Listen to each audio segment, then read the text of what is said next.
జొన్న రొట్ట ఎలా తయారు చేసుకోవాలో నేర్చుకుందాం. ముందుగా ఒక గిన్నెలో మంచినీళ్లను వేడి చేసుకోవాలి. ఒక పొడవాటి గిన్నెలో జొన్న పిండి వేసుకుని మరుగుతున్న నీటిని ఆ పిండిలో పోస్తూ గరిటెతో కలుపుకుంటూ ఉండాలి.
కవర్పై నూనె రాసి ముద్దగా చేసుకున్న జొన్న పిండిని వేలుతో ఒత్తుతో సన్నగా గుండ్రంగా చేసుకోవాలి.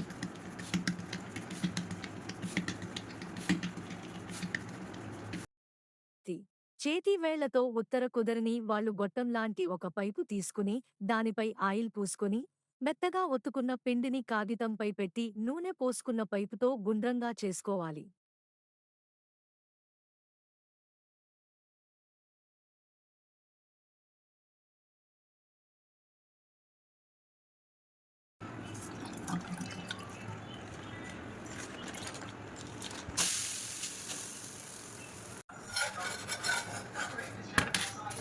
ఒక పాన్ని హై ఫ్లేమ్ మీద పెట్టి ఉంచాలి. బాగా వేడెక్కాక మనం వత్తి పెట్టుకున్న జొన్న పిండిని ఫ్యాన్ పై వేసుకుని అటు ఇటు కాచుకోవాలి.